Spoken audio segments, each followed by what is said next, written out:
Levíticos, no capítulo 16.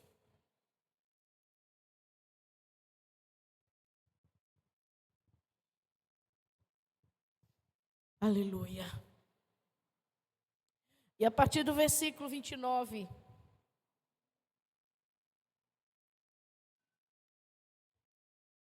nós lemos sobre o dia do perdão. No calendário bíblico, ontem, 10 de Tisre, foi este dia, o dia do perdão. E depois dessa comemoração, nós seguimos para comemorar tabernáculos, que é o Deus presente conosco. Eis, portanto, para vós um decreto perpétuo. 29, de 16 de Levítico. No 10º dia do 7º mês, humilhareis vossas almas, jejuareis e não fareis trabalho algum, tanto natural da terra como estrangeiro que habita no meio de vós. Porquanto nesse dia se realizará o rito de expiação por vós, a fim de vos purificar, e ficareis puros de todos os vossos pecados diante do Senhor. Será para vós um sábado, um momento sabático de descanso total, para constrangimento de vossas almas e jejum. É, pois, uma lei perpétua. O sacerdote que tiver recebido a unção e a investidura para oficiar em lugar do seu pai, realizará o ritual da expiação. Colocará as roupas de linho puro, as vestes sagradas, e fará expiação pelo lugar santíssimo, pela tenda do encontro, pelo altar sagrado, por todos os sacerdotes e por todo o povo da assembleia. Isto será para vós uma lei perpétua.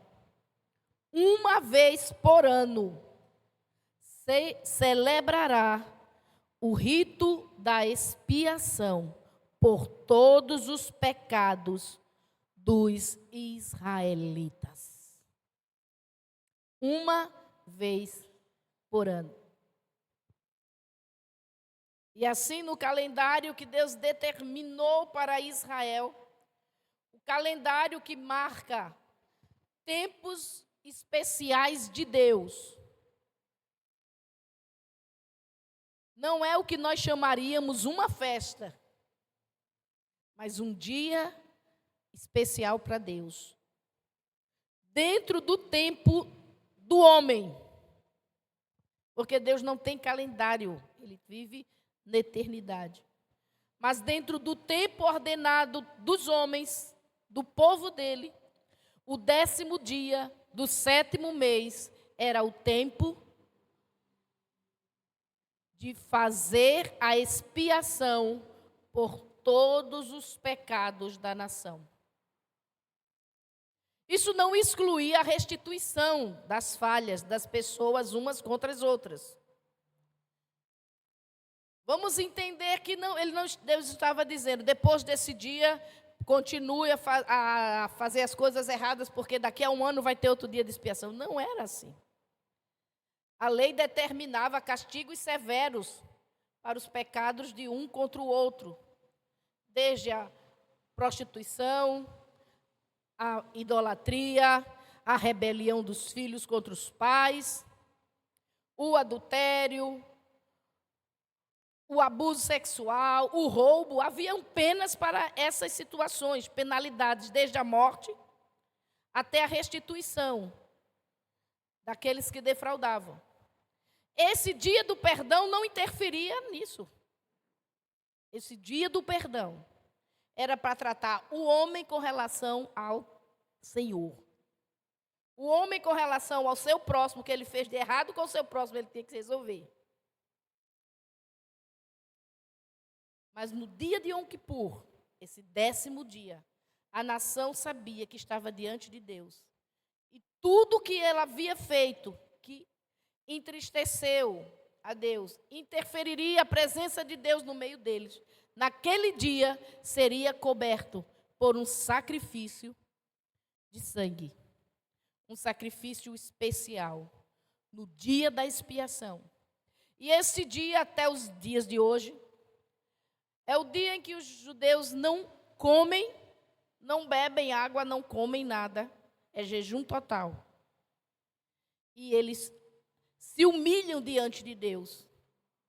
Não há atualmente um templo, um altar para o sacrifício. Mas eles estão estudando a Torá nesse dia. Eles estão diante do Senhor, 25 horas de jejum, para ninguém jejuar menos do que 24, eles jejuam 25. Quem começou atrasado não perdeu tempo. E diante do Senhor, essa palavra continua na vida deles, todos os anos. Nos tempos mais antigos, era o dia em que o sumo sacerdote, o único dia no ano, que o sumo sacerdote se vestia com as vestes mais sagradas e entrava no lugar santo dos santos. Vamos lá para Hebreus, no capítulo 9. No versículo 7 nós lemos que na segunda parte da tenda, o lugar santo dos santos, Hebreus 9. Hebreus, capítulo 9. Somente o sumo sacerdote podia entrar uma vez por ano. E jamais sem apresentar o sangue do sacrifício que ele oferecia por si mesmo e pelos pecados do povo que haviam cometido por ignorância. Pecados que eram cometidos contra a santidade de Deus, contra a vontade de Deus, contra os propósitos de Deus. É o dia mais importante para a nação de Israel. Mas o escritor aos Hebreus está nos dizendo que o sumo sacerdote fazia isso todos os anos, para fazer expiação pela nação. Versículo 11, mas quando Cristo chegou, diga aleluia, não ouvi, aleluia, quando Cristo chegou, mudou a aliança, cumpriu toda a lei. Quando Cristo chegou como sumo sacerdote, aleluia, dos benefícios que estavam por vir, ele mesmo entrou no maior e mais perfeito tabernáculo, não construído por mãos humanas, ou seja, não pertencente a essa criação, não por intermédio de sangue, de bodes e novilhos, porém mediante o seu próprio sangue. Estou lendo o versículo 12 do capítulo 9 de Hebreus. Ele entrou no Santo dos Santos de uma vez por todas. Diga, uma vez por todas. O sumo sacerdote descendente de Arão entrava todo ano, uma só vez por ano. Aquele lugar era tão sagrado que só o sumo sacerdote, vestido com as vestes sumos sacerdotais, entrava com o sangue do sacrifício, da expiação pelo pecado, uma vez por ano.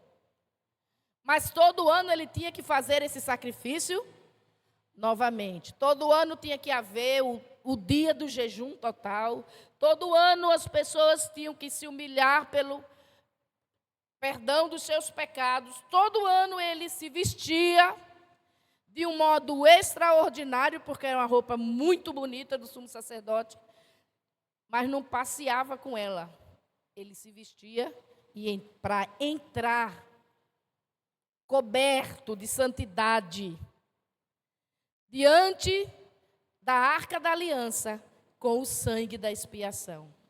Mas quando chegou Jesus, aleluia, ele que trouxe a eterna redenção, ele entrou uma vez por todas. E não no santuário que os homens construíram, mas na presença do próprio Deus. Aleluia. Portanto, versículo 13, se o sangue de bodes e touros e as cinzas de uma novilha espalhadas sobre os que estão cerimonialmente impuros os santifica, de forma que se tornam exteriormente puros, quanto mais o sangue de Cristo, aleluia, que mediante o Espírito eterno se ofereceu de forma imaculada a Deus, purificará completamente a nossa consciência de comportamentos que conduzem à morte, para que sirvamos ao Deus vivo. É exatamente por este motivo, Cristo é o mediador de uma nova aliança, para que todos aqueles que são chamados recebam a promessa da herança eterna, visto que ele morreu como resgate por todas as transgressões cometidas. Aleluia. Quando muda o sacerdócio, é porque houve uma mudança na lei. Aquela lei promulgada através de Moisés, que estabelecia Arão como sumo sacerdote e sua descendência, com essa obrigação sagrada de fazer, no dia do perdão, expiação pela nação, esse cumprimento. Porque o que Arão fazia nunca resolvia, porque no outro ano a dívida estava lá diante de Deus de novo, e ele tinha que fazer outra resgate com sangue. No outro ano, de novo, sempre no dia 10, ele tinha que entrar vestido. Porque o homem não podia estar diante de Deus sem o sangue e sem a cobertura que o próprio Deus dá.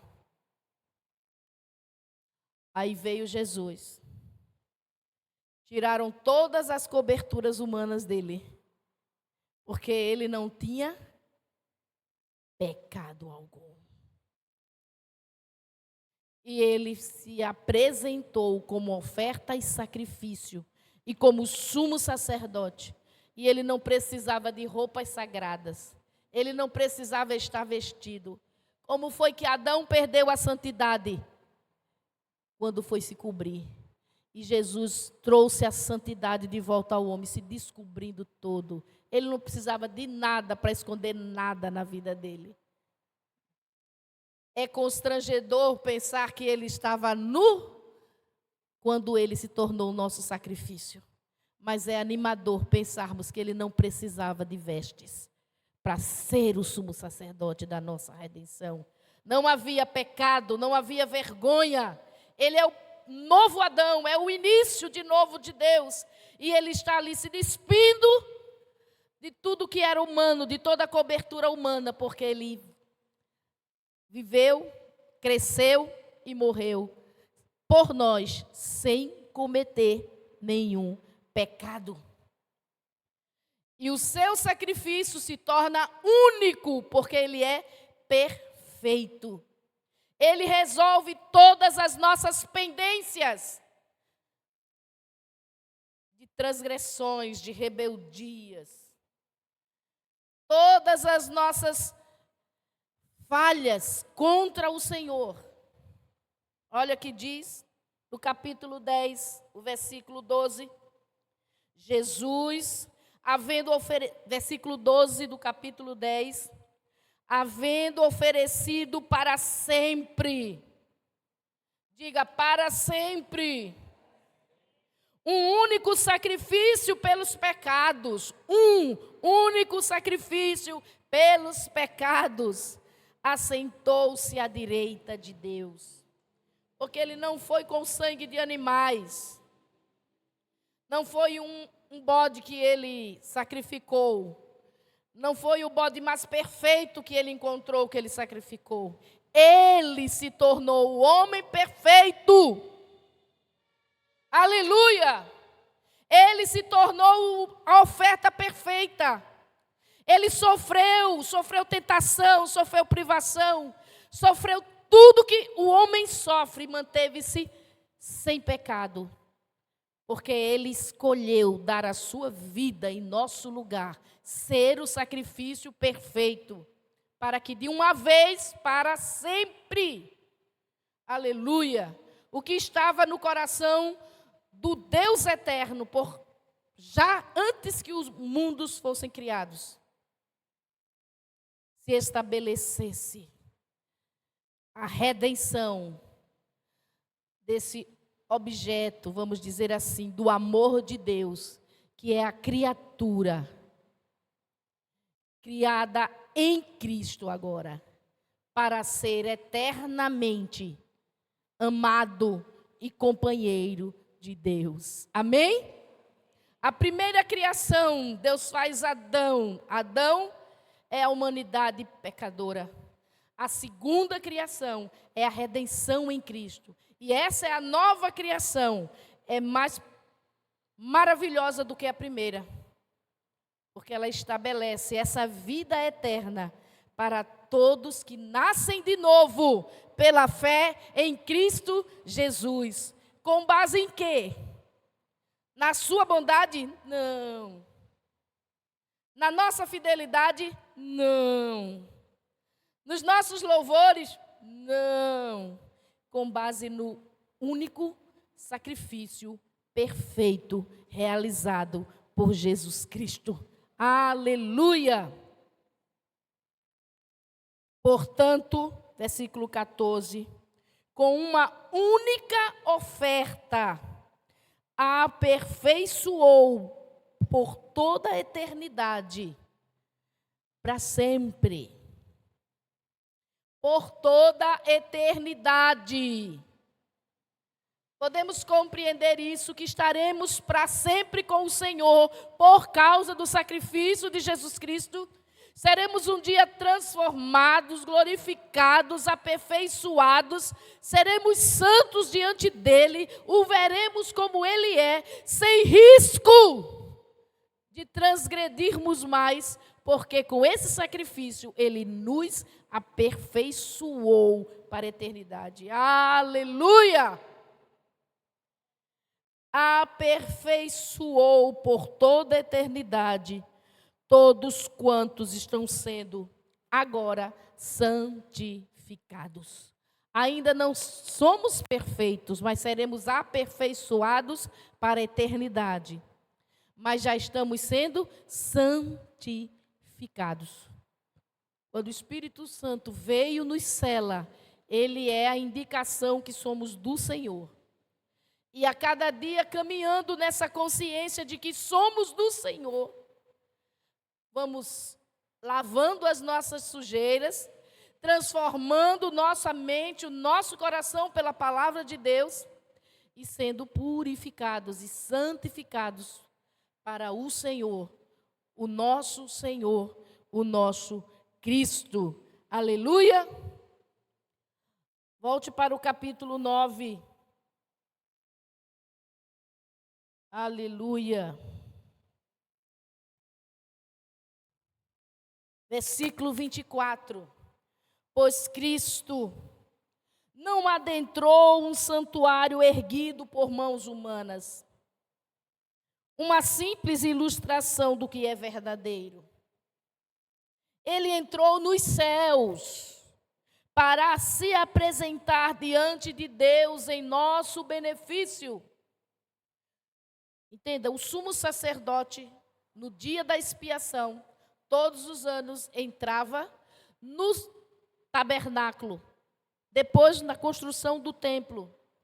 Mas aquilo era a obra da mão dos homens. Deus deu o modelo e os homens fizeram. É só uma figura do verdadeiro santuário da presença de Deus. Mas ele entrava todos os anos, anunciando profeticamente que um sacrifício, aleluia, estabeleceria a paz entre Deus e os homens. E esse sacrifício não seria de animais. Mas todos os anos o sumo sacerdote entrava. Hoje nós já compreendemos que Jesus entrou nesse santuário celestial para se apresentar diante de Deus em nosso benefício. Os judeus, Israel, ainda não entende isso. E o desejo do coração de cada judeu é levantar novamente o templo, segundo as medidas que o Senhor deu a Davi e a Salomão, para fazer esse sacrifício anualmente. É a grande expectativa daquela nação. O retorno àquelas terras. Por que voltar para aquela porção de terra que era só desértica, se eles eram prósperos pelas nações da terra?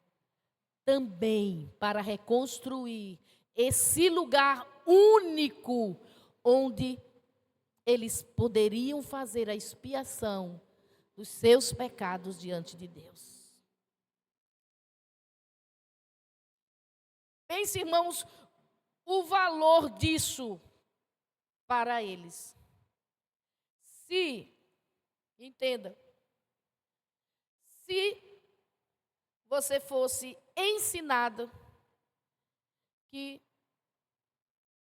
no dia 12 de setembro, você chegasse aqui no Ministério Nova Vida e colocasse o seu nome numa lista e os pastores orassem, todos os seus pecados seriam perdoados naquele dia.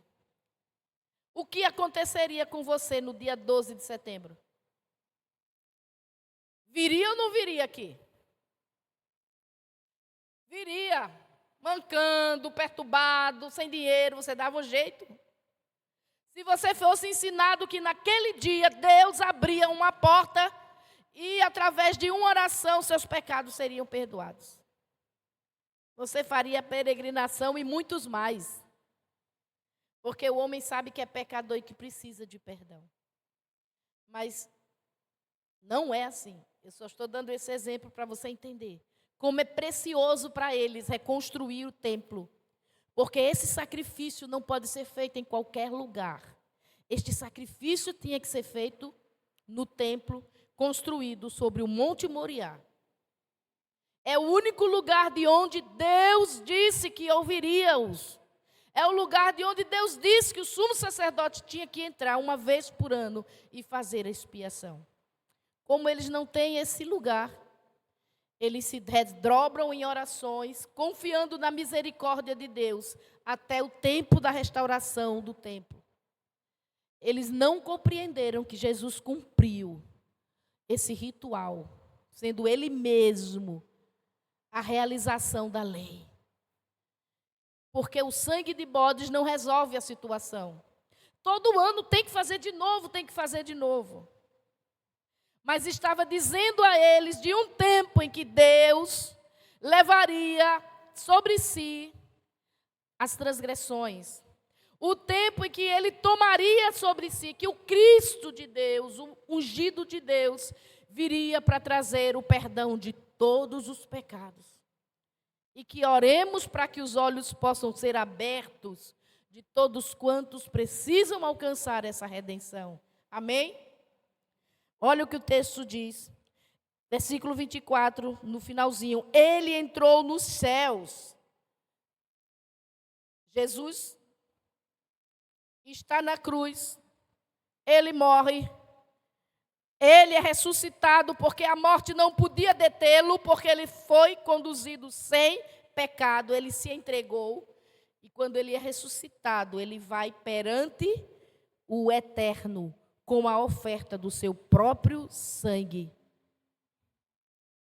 para trazer essa redenção a todo aquele que crê. Para se apresentar diante de Deus em nosso benefício. Ele não se ofereceu muitas vezes, como acontece com o sumo sacerdote que entra no Santo dos Santos de ano em ano, com o sangue alheio. Porque o sumo sacerdote não pode apresentar o sangue dele, porque o sangue dele tem pecado. Ele pega de um animal. Mas Jesus pôde apresentar o sangue dele.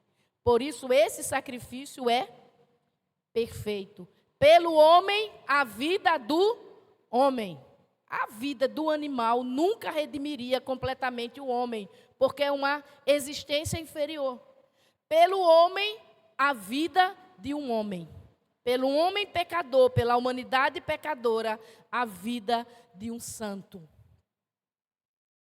Ora, se assim fosse, seria necessário que Cristo sofresse muitas vezes. Já pensou, todos os anos, ele ter que morrer crucificado, todos os anos? Desde a fundação do mundo. Mas, agora, ele manifestou-se de uma vez por todas, no final dos tempos, para aniquilar o pecado, por intermédio do sacrifício de si mesmo. Aleluia. Aleluia. E assim, como aos homens está ordenado morrer uma só vez, vindo depois disso o juízo, o homem não morre e nasce de novo, e nasce de novo. Não existe isso não. Morre e é uma só vez. A vida que você recebe no nascimento, ela é uma só. Morreu, vai. Próxima parada é o juízo diante de Deus. Não existe, segundo a Bíblia, reencarnações sucessivas. Morrer e voltar em carne. Há quem diga que o homem volta como um animal para pagar pelas suas culpas. Outros dizem que volta como outro ser humano para revisar a vida e começar a acertar. Não! A Bíblia diz, aos homens está ordenado. É um estabelecimento, não do Talmud, não da Torá, não do homem, mas do próprio Deus. Não era a lei, é anterior à lei, é da criação. Deus estabeleceu ao homem uma só morte. Depois dessa morte, não tem segundo tempo. É juízo, é prestação de contas. Assim também, Cristo foi oferecido em sacrifício uma única vez. Ele não ficou nascendo para crescer e morrer por outra geração de novo. Não. Um só sacrifício. Versículo 28, leiam comigo. Assim também Cristo foi oferecido em sacrifício uma única vez, para tirar os pecados de muitas pessoas. E aparecerá a segunda vez, não mais para eximir o pecado, mas para brindar a salvação a todos que o aguardam. Aleluia! Ele veio a primeira vez para ser o sacrifício e retirar o pecado de muitos. Muitos, não todos, porque todos não aceitam. Se todos o aceitassem, o sacrifício era suficiente para todos. Mas, quantos estão dando as costas para o sacrifício de Jesus? Mas ele veio só uma vez para ser sacrificado. A próxima vez, Maranata, que chegue logo, que ele estará voltando.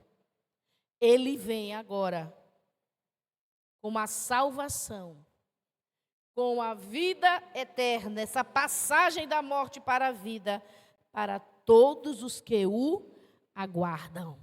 Amém?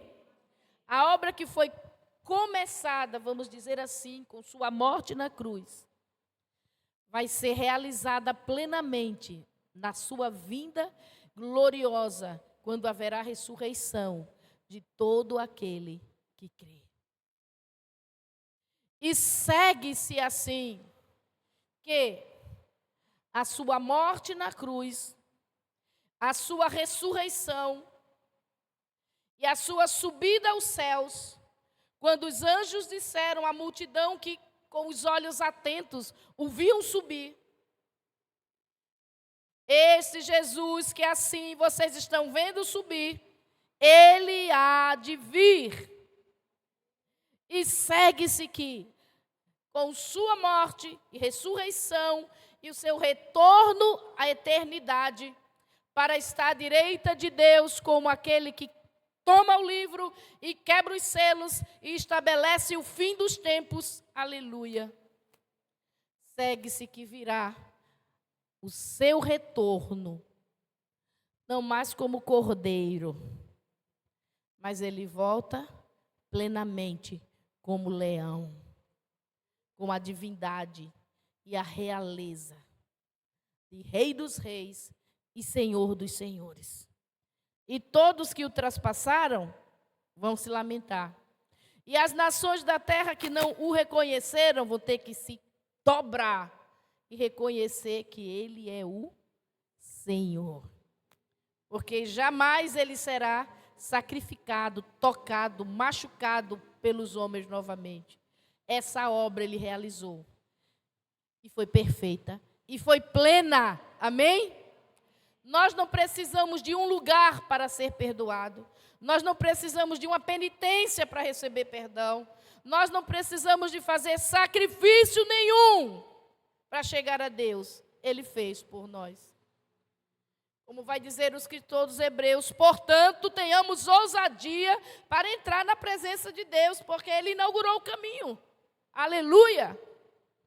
Agora, Adão não precisa mais se vestir, se cobrir, se esconder, porque há o sangue de Jesus que nos purifica. E diante de Deus somos mais alvos do que a neve. Podemos entrar com ousadia e não estarmos nos gloriando em nós mesmos, nem nos amaldiçoando nas nossas fraquezas. Porque tudo é feito com base no sacrifício de Jesus Cristo. Amém? Este dia de ontem, no calendário bíblico, dia da expiação, dia de um ritual para trazer o perdão de Deus para os homens. É para nós um dia de celebrarmos que toda a bondade de Deus realizou o único sacrifício perfeito, que foi Jesus. Amém? Mas, irmãos, hoje, passado o dia de Yom Kippur, volte comigo para Levítico.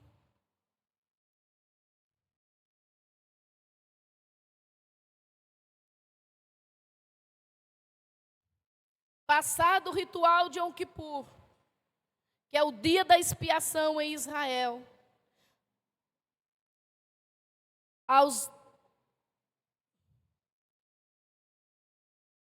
assim que termina o dia da expiação, o 10º dia, versículo 34 do capítulo 23, no 15º dia desse 7º mês, eles saem da humilhação, do tempo de voltar-se para Deus, de conversão, para a grande festa de tabernáculos. Amém?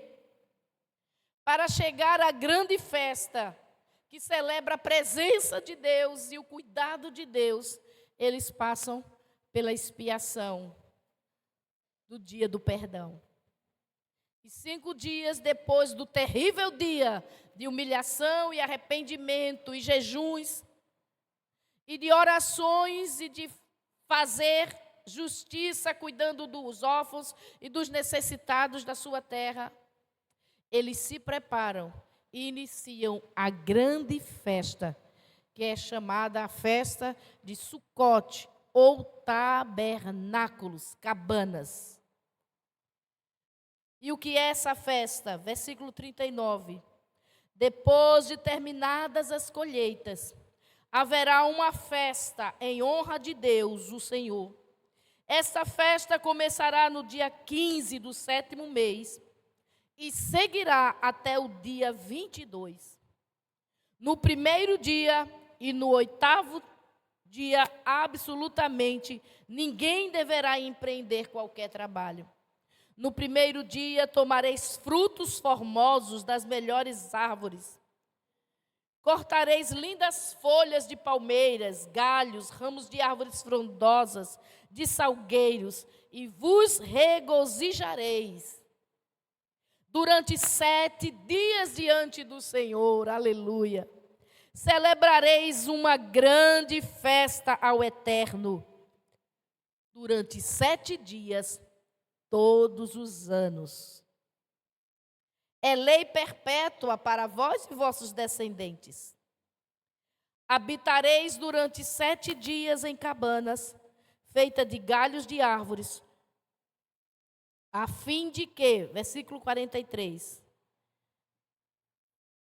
os vossos descendentes saibam que eu fiz os filhos de Israel habitarem em tenda, quando os libertei da terra do Egito, porque eu sou o Senhor, o vosso Deus. Aleluia. Por causa da expiação que Jesus realizou por nós, nós seguimos para tabernáculos. Nós seguimos com a presença do Senhor conosco. Depois do dia de Yom Kippur, eles se organizam para a grande festa, a maior de todas as festas. Dessa festa, eles celebravam que Deus está presente com eles. Exatamente porque a expiação foi realizada, Deus permanece com Israel. Então eles saem de suas casas, sejam ricos, sejam classe média, sejam pobres, eles saem debaixo dos seus telhados. Disso que para muitos representa segurança, ter um teto, ter uma casa para morar, e fazem cabanas nos quintais. E passam um tempo, todos os dias, durante essa semana, para ensinar, os pais ensinar aos filhos. Foi assim que Deus cuidou de nós no deserto. Quando Deus nos tirou do Egito, Ele não nos deu palácios, Ele nos colocou em tendas. Quando Deus nos tirou do Egito, Ele não nos deu todo o conforto e toda a segurança aparente. Ele caminhou conosco. Ele fez uma tenda para Ele também. E Ele caminhou conosco por 40 anos no deserto. E numa tenda, que é uma habitação sem muita proteção, nós ficamos protegidos. O sol não queimava-os, nem à noite deixava eles no escuro. Se estavam no deserto e não tinham água encanada, Deus fazia brotar água da rocha. Se estavam no deserto e caminhando e não podiam plantar e colher, Deus fazia a comida descer do céu. A padaria de panificação do céu trabalhava para eles a noite toda, e toda manhã o pão que desce do céu estava no arraial para eles se alimentarem. E Deus cuidou dos corpos, Deus cuidou das roupas deles. E durante 7 dias, porque eles passaram pela expiação, porque houve o sangue que foi levado diante do altar de Deus e cobriu as iniquidades deles, eles agora podiam celebrar toda a bondade da presença do Senhor com Israel. E hoje, muito mais até do que nesses dias bíblicos, eles podem celebrar. Imagine, irmãos, o que é estar vivendo esses dias em Israel. As nações da terra se levantando contra Israel e ninguém consegue tocar em Israel. Protegidos. Tem uma tenda chamada Domo de Ferro, que é a mão protetora do Senhor. Há dias que mais de 3.000 mísseis são lançados sobre Israel e não atingem Israel. Isso, eu imagino que esse ano, Tabernáculos vai ser uma festa extraordinária lá dentro. Porque eles estão vendo o que é estar debaixo da sombra do Todo-Poderoso. Aí alguém pode dizer, não, mas são os cientistas, são os militares, são... Irmãos, se Deus não estiver ali, nós sabemos que a tecnologia falha, a tecnologia quebra, tem sempre um hacker descobrindo como penetrar na tecnologia. Deus dá sabedoria, Deus dá inteligência, e Deus coloca os seus anjos também a favor de Israel. E nós entramos nessa promessa de provisão, de proteção também, irmãos, por causa de Jesus Cristo. Amém? Abra sua Bíblia no Evangelho de João, capítulo 1.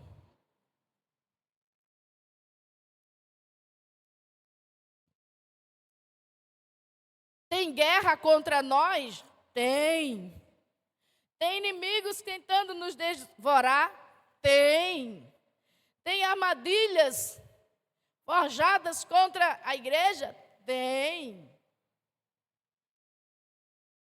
Mas aquele que habita no esconderijo do Altíssimo, na tenda do Todo-Poderoso, debaixo da sua sombra. Israel vai no deserto e de dia tinha uma nuvem fazendo sombra sobre as tendas de Israel. Então, quanto mais vulnerável pareça ser a nossa existência, quando estamos em Cristo, nós estamos protegidos, guardados. Está acontecendo com Israel o que acontece com as outras nações da terra? Mas há uma diferença quando se está na sombra do Todo-Poderoso. Em 1 João, no o Evangelho de João, capítulo 1, versículo 14, nós lemos, e a palavra, o verbo, em algumas versões, se fez carne. Quem é o verbo que se fez carne? Jesus. E habitou entre nós. E se fez uma tenda para estar conosco. Lá no deserto, Deus disse, Moisés, faça essa tenda e eu habitarei com vocês. E quando Moisés terminou a construção do tabernáculo, Deus disse, está exatamente como eu disse. E ali a presença de Deus, ainda que Deus não habite em coisas, em ambientes que o homem construa, mas a proteção, a manifestação da sua presença estava naquela tenda.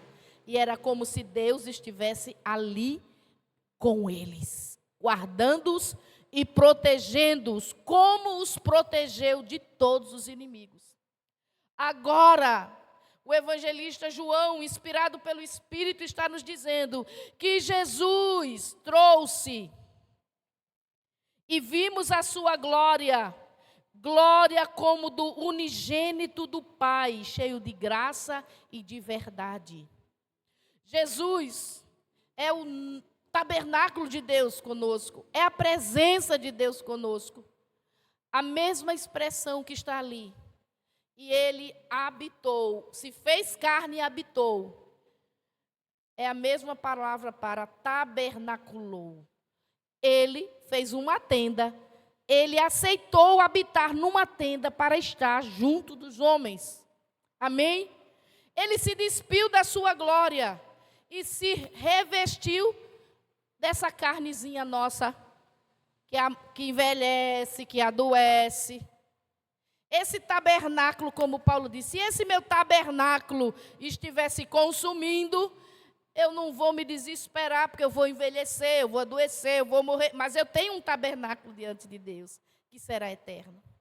Jesus se fez carne, habitou entre nós, para que a glória de Deus fosse vista, reconhecida, e estivesse conosco, e vimos a sua glória, como a glória do unigênito, daquele que é um com o Pai, cheio de graça e verdade. Amém?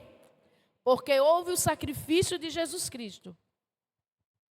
Nós também vamos celebrar nas nossas vidas o Deus que está conosco. Mesmo, irmãos, em tempos, é interessante que a ordenança de Deus independe dos tempos que Israel viva. Deus determina um tempo e diz, no dia 15 de outubro, ou de Tisré, esse ano caiu em outubro do nosso calendário, vocês vão fazer uma festa porque eu estive com vocês no deserto. E vocês vão morar em cabanas para ensinar os seus filhos o que é ser protegido no deserto, sem ter uma casa, morando em tendas. Porque Deus estava dizendo, eu os protegi, eu os guardei, eu não os abandonei. E se eu fiz tudo isso quando vocês estavam no deserto, pode confiar que eu continuarei fazendo. Aleluia! Mas Deus não disse, façam isso quando estiver tudo bem. Celebre a minha presença quando estiverem em suas casas, quando tudo estiver em paz. Não, eles estão em guerra e eles vão celebrar, porque é um mandamento do Senhor perpétuo para todos os anos. Amém? Glória a Deus que eles vão celebrar ao Senhor, porque é um mandamento do Senhor para eles. E porque não seria para nós também o celebrar a presença de Deus. Porque nós estamos acostumados a reclamar por causa das nossas necessidades. Estamos acostumados a sofrer as vicissitudes dessa vida. Mas precisamos aprender a celebrar a presença do Senhor conosco. Porque Ele veio. Ele veio e sofreu o que você sofre. E Ele não precisava passar por isso, a não ser por um amor incrível, extraordinário, por essa criatura rebelde e contradizente, que sou eu, que é você, que somos nós. Agora Israel tem um mandamento, celebre ao Senhor no 15º dia de Tisré, durante 7 dias. Celebre o quê? O Deus que está presente com vocês. E nós precisamos aprender com Israel. Amém? A celebrar a presença de Deus. Não um dia no calendário apenas. Não uma semana no calendário. Mas esses dias eram especialmente dedicados a didaticamente ensinar aos filhos, a próxima geração, que não viveu no deserto, como foi a experiência de ser protegido por Deus. Mas nós precisamos cada dia despertar. Talvez o nosso teto seja de vidro. E tantas pedras estão sendo largadas contra nós. Mas Deus está conosco. Talvez não estamos vivendo naquela casa que gostaríamos, ou perdemos a casa que tínhamos. Mas Deus tabernaculou, veio habitar conosco. Jesus veio habitar conosco. O céu desceu para fazer companhia ao homem. Aleluia! Na pessoa de Jesus Cristo e trouxe redenção. Ah, mas Jesus voltou para o céu. Mas ele disse: não vou deixar vocês sozinhos. Enviarei o outro. Pai, Filho, quem é o outro? A divindade eterna, os três. Vem o Espírito. E você pode até pensar que está sozinho. Se sentir sozinho, porque sentimento depende do pensamento. Como você pensa, você acaba sendo. Se você bota na cabeça que está sozinho, você vai se sentir sozinho, vai chorar porque está sozinho. Vai até ter raiva de quem não está com você, presente ali, porque não pôde lhe atender ou não pôde lhe vir lhe socorrer. Mas a verdade é que Jesus disse: você não vai ficar sozinho. Eu estarei com você até o fim. E quem é essa presença de Cristo em nós? É o seu Espírito Santo. Aí você muda a sua maneira de pensar e você vai deixar de ter esse sentimento de que está sozinho. Amém? Mude sua maneira de pensar. Pense como diz as Escrituras. E aí o sentimento muda no seu coração. Quando vier a tentação, as vozes lhe acusando de não ter ajuda, de estar sozinho, de estar sofrendo, ninguém me ouve, ninguém me vê, recuse a mentira do diabo. Cristo tabernaculou, o Filho unigênito de Deus veio, se fez carne para estar comigo, e hoje Ele está na pessoa bendita do Espírito Santo. Amém? Você nunca está só, igreja. E essa é a nossa alegria na celebração de tabernáculos, e que deve ser a nossa esperança de todos os dias, termos essa alegria. Pode tudo à nossa volta estar meio que falhado, difícil, complicado, mas Ele está comigo. Amém? Ele já provou de tantas formas. Olhe para a sua vida. Veja os marcos antigos, quantos livramentos, quantas situações em que Deus mostrou um milagre na sua vida. E é assim que você se firma. Às vezes o milagre não é você ter o que você pediu, mas é você permanecer de pé quando o que você pediu não aconteceu. Às vezes o milagre é você superar aquela falta, aquela perda. Porque Deus trata cada um de uma forma de nos aperfeiçoar para a sua glória. Mas o grande milagre é que Ele veio habitar no meio dos homens e não nos deixou sozinhos. Amém? Primeiro como nosso Redentor e agora como a companhia mais perfeita e infalível, que não falha para as nossas vidas. Amém? Próximo final de semana, nós estaremos juntos. A festa de tabernáculos bíblica, ela dura 7 anos. 7 dias. É um tempo enorme. E ainda no 8º dia ainda tem uma celebração a respeito da palavra, da Torá. Nós não faremos 7 dias, nós faremos 2 dias de celebração de Sucote. Nós vamos relembrar que quando, mesmo se estivermos em cabanas, em tendas, o que seria assim, está desvalido aos olhos humanos. Mas a presença de Deus é quem nos protege. Não são as coisas naturais a nossa segurança, irmãos. Não é quando a nossa saúde está top, ou quando a conta bancária está top, ou quando as pessoas que nós amamos estão todas bem junto de nós. Mas é quando Deus está conosco. Aí é que deve haver a nossa alegria. As coisas que desandam, que se desequilibram, que se perdem no meio dessa jornada, são provações, são acidentes, mas se nós permanecermos nessa alegria do Senhor, que é a sua presença conosco, nós continuaremos sendo mais do que vencedores.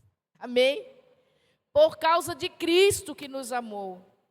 Como o apóstolo Paulo disse, quem vai nos separar desse amor? É a tribulação? Não, não deixa a tribulação lhe separar do amor de Deus. É a angústia? Não, a perseguição, a história está aí mostrando. Não separa, a igreja permanece. E você, se permanece na igreja, prevalece. Vamos nos colocar de pé. A equipe que está ministrando louvor conosco aqui. O Deus eterno, Ele se torna a nossa habitação. O Deus eterno se torna a nossa proteção todos os dias. Amém?